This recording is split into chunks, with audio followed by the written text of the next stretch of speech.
Welcome to the Light of Sirio podcast. My name is Dori Fari and I will speak with a realized spiritual master about his views on life and the topic of spirituality.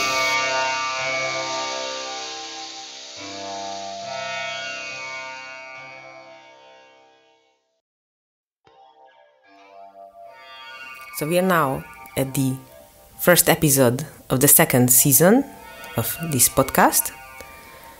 Now, from the previous season, we could come to know about the spiritual quest of Master Sirio, how he got a spontaneous spiritual enlightenment when you were 19 years old, following which you traveled to India via land and found Master Kirpal, and eventually were initiated into the tradition of Surat Shabd Yoga.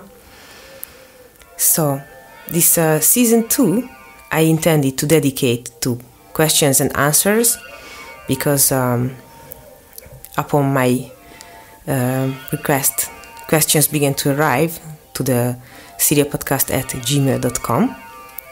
So I thought to dedicate this season to reply some of these questions. But before going to the questions, I thought to start this season would be very good to understand it better. Eventually, what is Surat Shabd Yoga according to Master Sirio? And before starting our conversation, I would like to read a brief quote from a book by Master Kirpal Singh written in 1961 called The Crown of Life, in which in the introduction part he talks about Surat Shabd Yoga, what is it? So it goes like this. The spiritual path is essentially a practical path. It is only the spirit, disencumbered and depersonalized, that can undertake the spiritual journey. The inner man, the soul in man, has to rise above body consciousness before it can traverse into higher consciousness or the consciousness of the cosmos and of the beyond. All this and more becomes possible through the Surat Shabd Yoga, or the union of self in man, Surat or consciousness, with the Shabd or sound principle through the grace of some master soul. So it's information to be digested that to me opens lots of questions. To begin with, I would like to ask you to explain to us, please, what does it mean, right, the first sentence? The spiritual path is essentially a practical path. So what does this mean in the practice?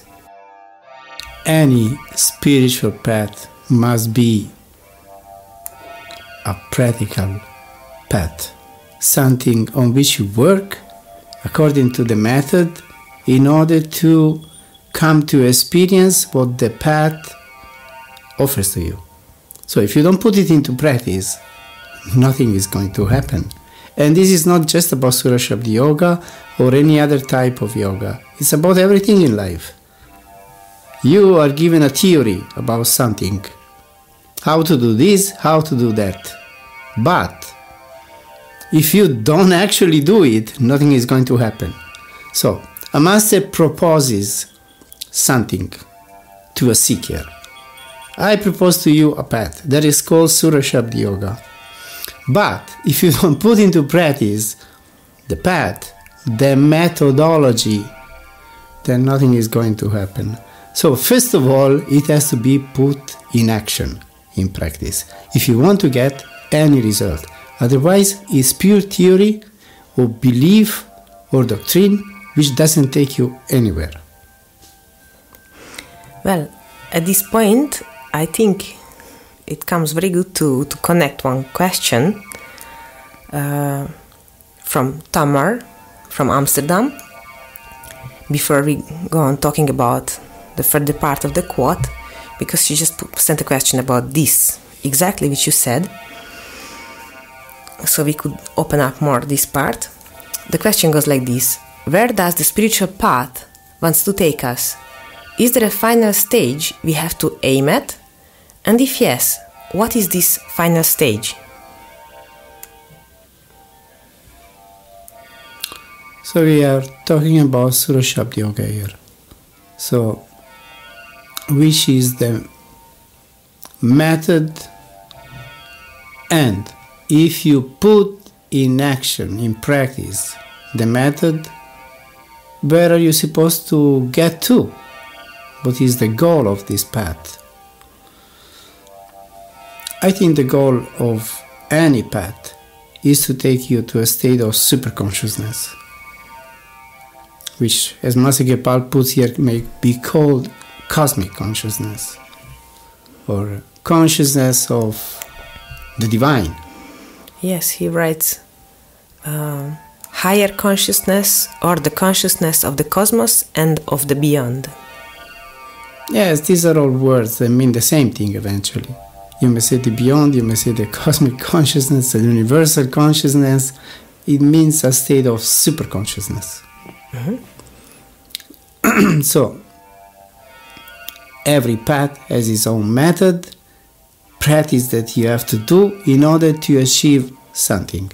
Surat Shabd Yoga has its own method. So, if you analyze the words themselves that compose this Surat Shabd Yoga, then we have Surat, first of all. What is Surat? Surat may be attention, but maybe also soul, or as Master Gopal puts it here, maybe consciousness or self. Again, these are all terms that talk about the same thing. The inner man, what is inside of us, which is not the body, which is not the psyche, which are not the senses. It is something deep, profound inside of us, which may be called soul, consciousness. I think consciousness is the most appropriate, because what is consciousness? Consciousness is something that makes you feel alive. I am conscious, I am alive. I am alive, I am conscious. So, let's say consciousness. Let's use better. I like more this word. I feel it more specific, more clear about what we want to mean. So, let's say Surat is consciousness. And Shabad, what is it? Is God into His present power. So let's say there is an absolute God that is above all creation, and this absolute, when He wants to manifest, then He has to use an energy. Whatever you want to do, you have to use a power, an energy to make it. So when God wants to create, manifest something, He uses this God into His present power. And the main aspect of this God into His present power is light and sound. Even if you talk about it scientifically, they call it scientists, they call it the Big Bang, the origin of creation. If it is the origin of creation, it's to be seen. But it's a creation. Maybe before there was another Big Bang, or many other Big Bangs, or many Big Bangs at the same time, whatever. This is all to be seen. But the Big Bang, what is a sound? It's a sound. Bang! It's a sound. So, this sound creates. And this sound manifests in two main aspects. Many aspects. But the main ones is sound and light. We have it in nature. When we have a storm, what does it happen? There is a lightning, and then there is a thunder. It's the same with God into His present power. So through this thunder, the sound, and the lightning, which is the light, the whole manifestation happens. So we have to connect this individual consciousness, Surat, with Shabad, which is the divine power, the divine energy that creates and manifests all what's in the universe. So this is the link. once we connect, which means unite, that is yoga. So, Surat Shabd Yoga, union of Surat, consciousness, with Shabad, divine energy, divine power. Once we connect it, then it's like entering into a river that takes you to where? Where do the rivers go? Go to the ocean. They all go to the ocean. So once you fall into a river, eventually, if you end up in the ocean. Once you fall into the river of light and sound, where do you end up? At the ocean of all consciousness, which is, we may call God, we may call Supreme Being, we may call it whichever way we want. Something came into my mind to ask you. I was listening to you that here Master Kirpal writes only the sound principle. And first you also mentioned the sound, but you also mentioned the light. And so are the light and the sound separate, or are they the two aspects of one united something? Definitely so. They are two aspects of the one united something. The divine power manifests mainly in these two aspects, light and sound. I gave the example of what happens into nature when there is a storm. First there is the thunder, then there is the light. They go together. Then you have the rain. So you get the tuned in with the sound. You get it tuned in with the light, and then you get the rain of blessing that comes upon you, and you feel ecstatic, blissful, and so on. No, because I was just wondering that would it be possible that one is created by the other or provoked by the other, like you mentioned also the Big Bang. Okay, bang, sound. So is the light something that splits out from the sound, or it's totally the same thing, two way of manifesting the very same thing? Or is one, like you said also the Big Bang and the thunder, and you gave this example, first comes the light and then the sound, like lightning and the sound. So are they provoked, or do they always come together, or do they come also separate? Do they appear separate in the spiritual practice? In the spiritual realm, light and sound always go together. All those who have a mystical experience or a near-to-death experience, if you read about them or listen about their stories, they will all tell there was a light and there was also sound. The outer temples, whichever, of the Hindus, of the Sikh, of the Buddhists, the Christians, they all have these two symbols. In any of these religious places, you find these same two symbols always, light and sound. Yeah. You might have a candle, you might have a bell, you might have a drum, you might have anything, but there are always these two symbols, because that's how it is. God into expression power manifests in these main two ways, and they are always together, they always go together. So once you go deep into meditation and you see the light, and the light becomes very bright, at some point the light begins sounding also. It's always accompanied by sound. So it means they are always together, but maybe it's we who don't perceive it, one aspect, but just one, but it means that they always go together. When you go deep into the light, you get the sound also. And sometimes the sound may come before.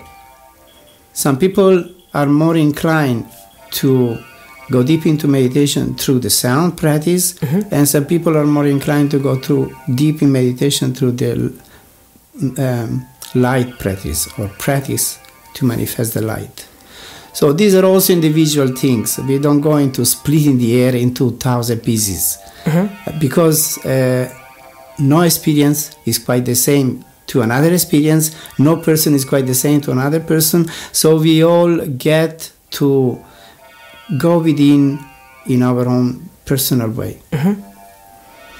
So to reply the questions of Tamar, where does the spiritual path wants to take us? it wants to take us to a condition of super consciousness. And am I right? So, where does the spiritual path, in this case, where does Surat Shabd Yoga wants to take us?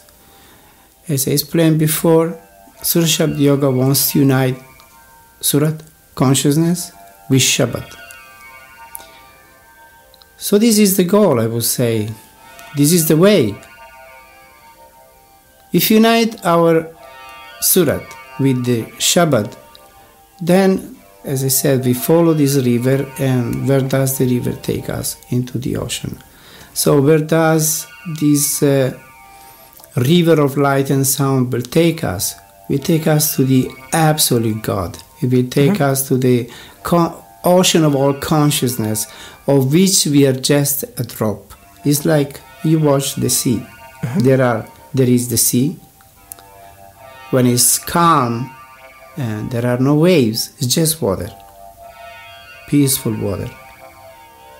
Let's say this is the stage before manifestation, before creation.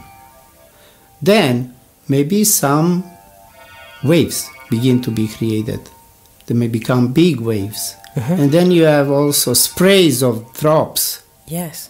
So, drops, let's say, is the individual soul. The waves are the Shabad. And the calm sea is God, the supreme reality. So the drop has to go back into the wave, and the wave has to go back into the ocean, the deep, peaceful water, which is the supreme reality. So that's how it is. So this is the final stage, eventually, in replying the question. Yes, but how does this happen? That's the point. There is a goal that we have to reach, but how do we reach this goal? That's very important. Because we may know theoretically. Where does the path wants to take us? It wants to take us to the supreme realization of the supreme God. That which is above everything. Time, space, causality, and so on and so forth. But how do we get there? That's the point. That's the important thing. How do we aim at something? But then we have to travel to reach there. And how do we travel?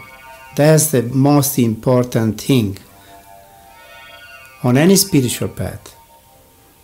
Because if you take food, let's say, you made the most bio, natural, excellent food. Organic. Cultivated by love. Vegetarian. Very nicely cooked. But if you eat too much, then it's not good. It's not going to do any good to you. So, in this case, you made a food which is not excellent, but you eat in the proper quantity and it's fine. It will give you strength. So, anything, it requires a method. It requires discipline. It requires doing it properly. So, meditation, the practice of Surat Shabd Yoga, if you do it correctly, it will take you to the supreme reality. But how do you have to put it into practice? That's the most important thing. So,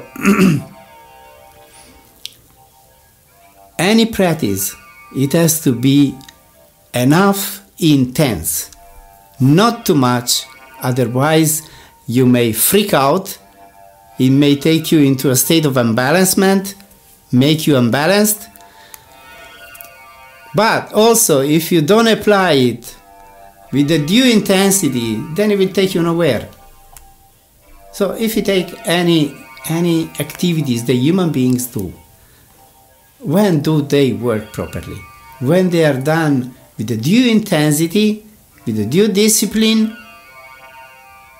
and regularity, without overdoing. Otherwise you collapse. it's very, very interesting, because then one would think like there are the great yogis who meditated for years, and then one would think like there are certain things which are never enough. But I just thought when you said the example about the thunder, that first comes the light and the sound, and then comes the blessing, the rain. Then I thought, wow, but the rain, if it's too much, then maybe the blessing can also be too much. We have a proverb in Hungarian that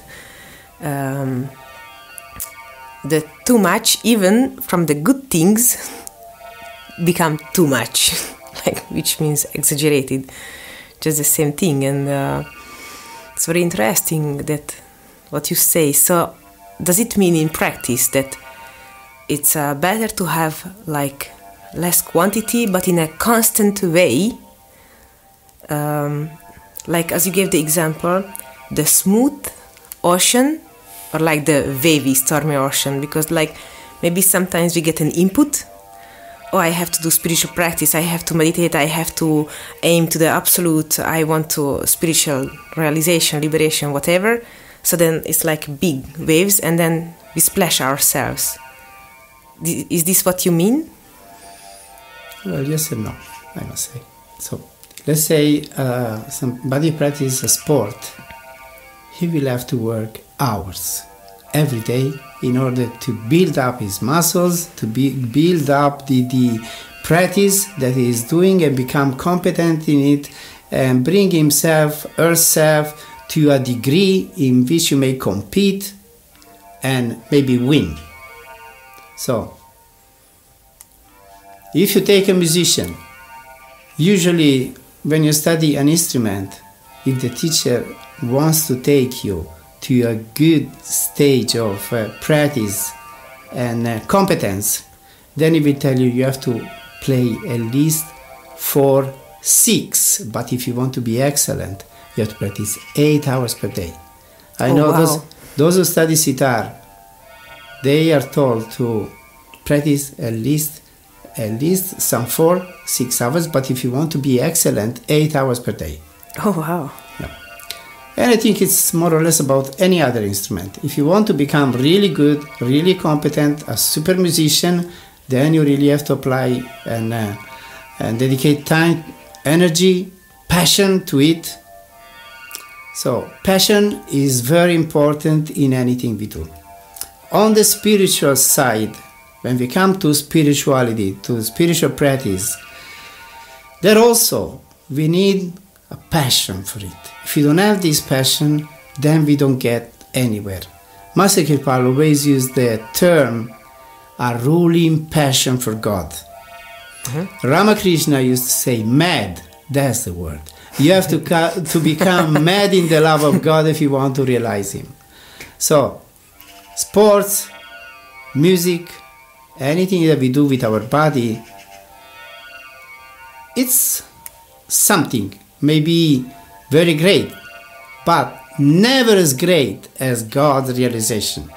So God's realization is the maximum goal, aim that we may have in our life. But to succeed in this, you really need a super passion, a ruling passion for this.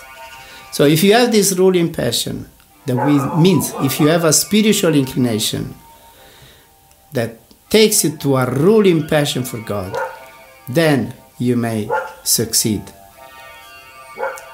So the method may be excellent, but if you don't give the due time, the due energy and passion for it, it won't work. Yes, and as you said before, to find the right quantity that just works good for us. Yes, as I said, each one of us is different, and each one of us has his own capacity. So each one of us has to try his or her best to give the maximum energy, the maximum time to the practice. Then you begin having results. Here I would like to connect another question that was sent by Sarah from England. And it's very connected to this, which was just said. What does growth look like on the path, and what benefits do you see in your everyday life? So because now we came to understand what's the final stage, and we have to do practice. But then also it's a question, how does growth look like, and what are the benefits of it in the everyday life? So to me, growth, it is in two main ways. Spiritual growth, it goes into main different ramifications. One is growth as far as spiritual experience is concerned. So means if you do practice, and if you do it intensely enough, you will begin to have spiritual experiences. Of course, it is very important on a spiritual path is the beginning, how you come on the path. The blessing that you get, because in the very beginning, you have to get a blessing from God and Sadguru in order to start on the spiritual path. Because theory and belief won't give you the ruling passion. The ruling passion will come only if you get the blessing of a first-hand spiritual experience of your own. Mm-hmm. So you meet a master and you perceive something great, something transforming happens to you. Mm-hmm. You begin perceiving that beyond this physical reality, there is a much wider reality, a much wider intensity, and you understand that you may have a different life quality by tuning in with this divine presence. So if this happens, then this creates in you a ruling passion for having more and more of this. Mm-hmm. So after this, you will begin doing, you may take initiation on a path and then begin doing your spiritual practice. What you would like to do would be to reproduce that state of higher consciousness, the state of bliss and ecstasy which you have experienced when meeting the master and maybe being initiated. Then you begin doing an intense spiritual practice to bring back those kind of experiences, because that's where you felt at your best. So, but by this, do you mean that the best, that one meets the grace, receives a special blessing, and that's right away the peak, and in all our life we have to work to bring that back? So is it a constant level, or can we go over it, or how to take it? Oh, it depends. There are very special people that just by meeting the master they reach, I wouldn't say the supreme realization, but very close to it. But this is very rare. 1 over, I could say 10,000. Normally, we meet the master, and if we are receptive people, then we tune in with his holy presence, with the aura of light which surrounds a master and the place where he lives, and then we have an experience of a state of consciousness which is not physical, is not mental, it's above this. So we understand by direct personal experience that there are levels of consciousness above the physical. Then we want to go deep into it, because once you experience this, it's like a magnet that pulls you closer and closer. And the closer you go, the closer you want to go, the deeper you want to go into it. That's the method. Sanjay used to say, in the beginning, which means before you get a blessing, is very difficult to do the meditation, the spiritual practice. But once you go very deep in meditation, then it becomes difficult to get out of meditation. So those who have the grace of a deep, profound spiritual experience, that's what they want to do, because that's where they feel at their best. So that's growth. You practice more and more, you have more and more experiences which you gather in your baggage of experiences, so you grow and you find more and more about this inner journey which you want to go through, to reach from the human to the divine.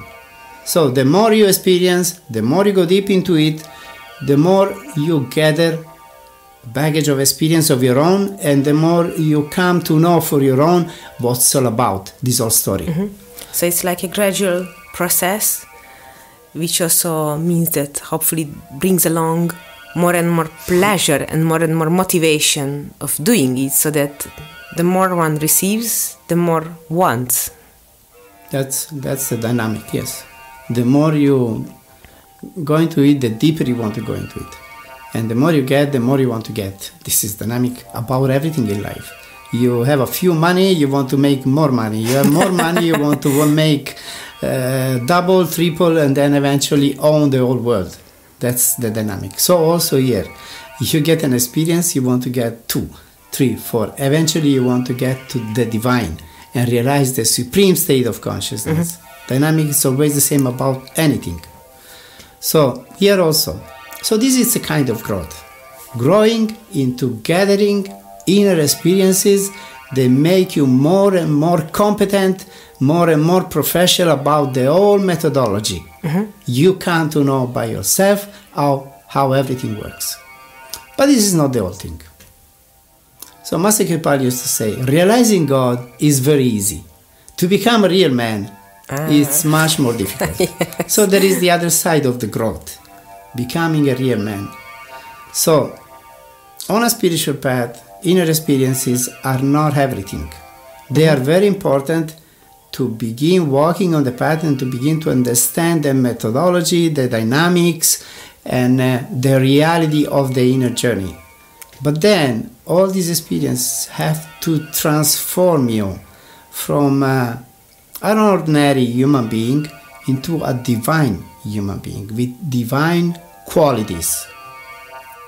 So you have to transform yourself.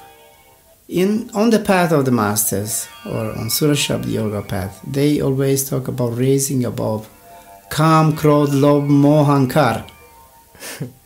That is lust, anger, greed, attachment, and egoism. And to this we may add vanity, proud, and violence. We may add so many other things. Endless list. Endless list, yes. So we have to become different human beings. We have to show that all the practice that we do and all the blessings that we get on the path, on the inner journey, then we transform it into action, into practice. Means we transform into how we think, how we talk, how we behave. And this is the most difficult process. So Master Kripal, in the very beginning of his mission, he talked very much about having a first-hand experience of your own. Then gradually it turned into human making. And he began saying these things, to realize God, to see God, he said, not realize, but to see. To see God is very easy. To become a real human being is very difficult. So he invented the diary form and methods to make us grow as a human being, to become capable of having a conscious control of all of these lust, anger, greed, attachment, egoism, and so forth. So once we acquire this capacity of controlling all of these lower tendencies, then we are growing as a real human being, different than the other. So you have your baggage of inner experiences because you've been doing a lot of practice and you have seen a lot of what is inside. So there's the spiritual growth. There's a spiritual growth. And then you transform or you apply all these experiences into transforming your lower nature into a higher nature, divine nature, then you're a complete man. Then you're a fully self-realized person. So that's the benefit which we get in the everyday life. If we actualize, if we bring the path into our everyday life like this. That's right. That's right. It has to become something that we live upon, that we transform our being upon, and not just, again, theories, that do not transform us. Well, thank you, dear Master, for saying all these wise and very enlightening things to us, and to reply these 2 questions of Tamar and Sarah from Amsterdam and England. And I think we need to continue next time, but there is something which was left at the end of the quote which I read in the beginning, which says, "All this and more becomes possible through the Surat Shabd Yoga, or the union of self in man, Surat or consciousness, with the Shabd or sound principle." So all this we did talk about. But then it continues, "through the grace of some master soul." So at the next episode we continue talking about the master soul, who are the master souls, and like this. And in the meantime, I thank to everyone who sent questions, and I try to group the questions around the similar arguments, to talk about one argument at one time in one episode. So don't worry if your question wasn't replied right away, then later on all the questions will be replied. And if anybody gets inspiration in the meantime, you're most welcome to send new questions to the siriopodcast@gmail.com, and also your comments are most welcome. So even if you just leave a sentence, it's very appreciated, and it's a good feedback for me. What do you think about the podcast, and if you enjoy the episodes, or if there is any specific particular part that was meaningful for you, or if you have any further questions about anything, then don't hesitate to leave a comment or contact me. And the next episode is going to arrive after 2 weeks, about the Master Souls and other questions. So thank you very much again, dear Master, and God bless everyone, and thank you. Thank you.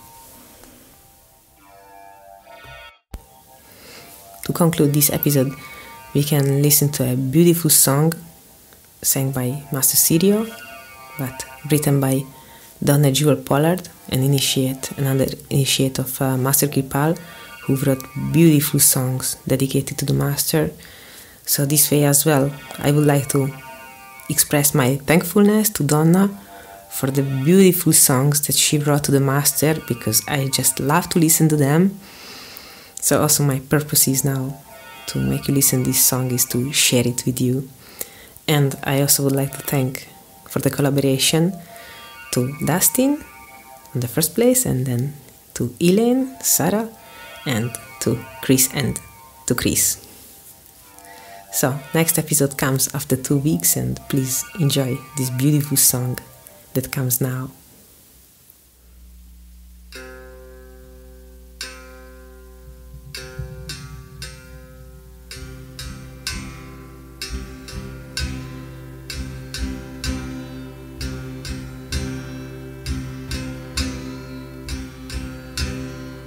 For thousands of years I lived in a forest, cold and dark,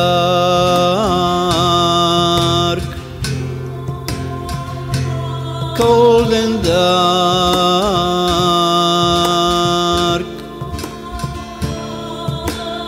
Thousands of years I pray for a Savior. Save me now, save me now.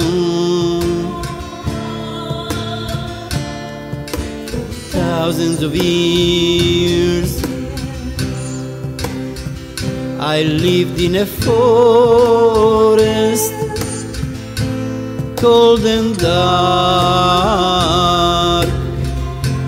cold and dark. For thousands of years I pray for a Savior. Save me now, save me now. For thousands of years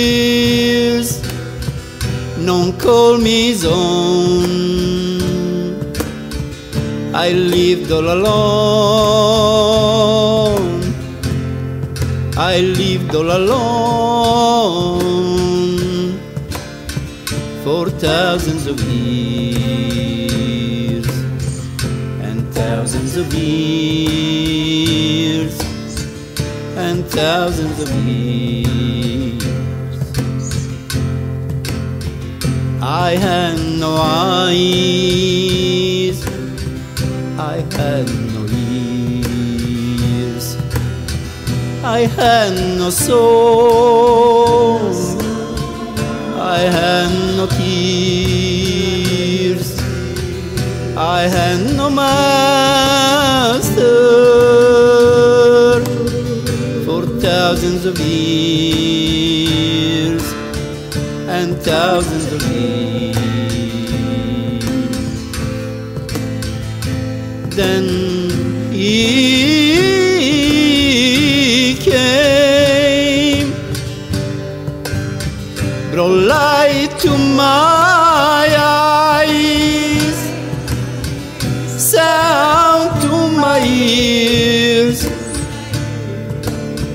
brought me new form, brought me new tears, said he'd always receive me, always believe me, never deceive me, and never leave me. For thousands of years and thousands of years and thousands of years and thousands of years.